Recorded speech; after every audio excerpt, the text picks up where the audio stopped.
Interested in learning how to refinish or rejuvenate an outdated countertop with two-part epoxy? With no previous experience, you can get professional results, and I'll show you how coming up.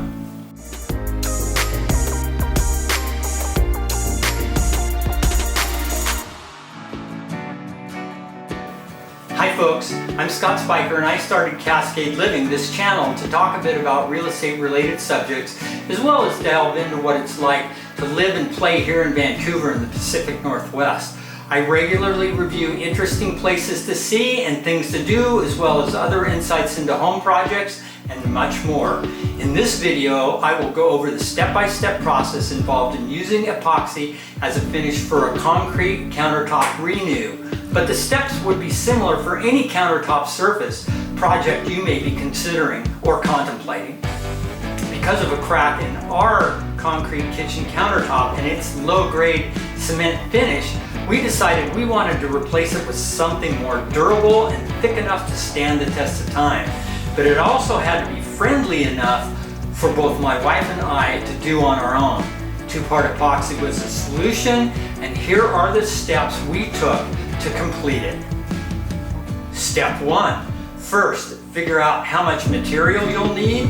Use the manufacturer's guidelines, then order it online or obtain it from your local home supply store. We used about 2.5 gallons on this particular project, which was about 3 ounces per square foot based on 2 coats. If you plan on doing something super creative, make sure to include those needed supplies in your list as well. We only planned on a simple pour with a little bronze metallic powder mixed in.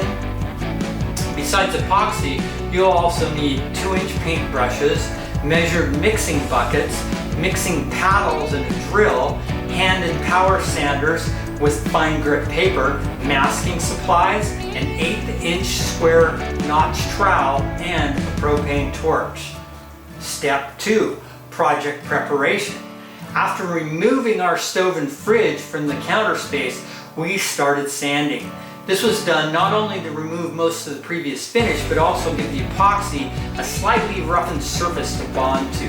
Then we used 91% isopropyl alcohol to clean the sanded area and immediately started in on masking. Masking is important to keep resin off the areas where you don't want it, especially your nice hardwood floors and cabinets. We removed cabinet drawers, then used thick masking tape along with plastic painter's drop cloth to cover everything. Step 3. Primary mix and first coat. We planned on a little over a gallon for the first coat, and that initial mix was an experiment with the metallic powder because we weren't really sure how much to add. Mix for at least 3 minutes before adding any color, or in our case the metallic powder. Then mix for another minute to make sure you get thorough distribution throughout the material. Next, pour and spread evenly with your 1/8-inch trowel. Then chop, reenacted here with a 2-inch brush. Keep in mind you want to pull the loose bristles from your brush before you use it so they don't end up in your new pour. Chopping mixes the epoxy one more time and breaks up the surface tension so the viscous liquid will self-level once it starts to harden.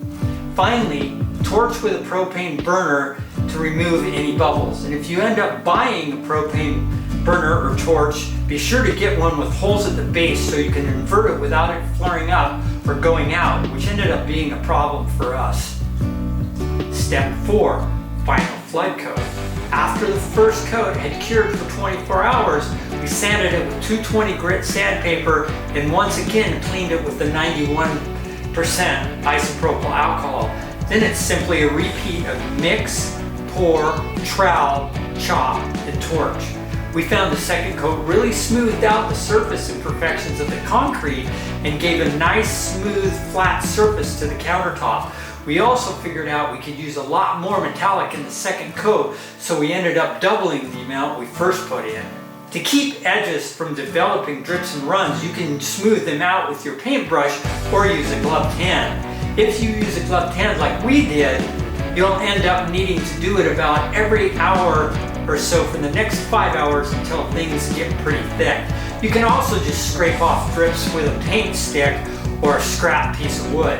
Be sure to remove masking tape in areas where it contacts adjacent surfaces after about 3 hours so it doesn't become a permanent addition once that project is finally cured. In the end, we really liked the added metallic powder, which gave the clear epoxy an overall warmth as well as sparkle upon close inspection. It also added depth and overall interest to the finished look.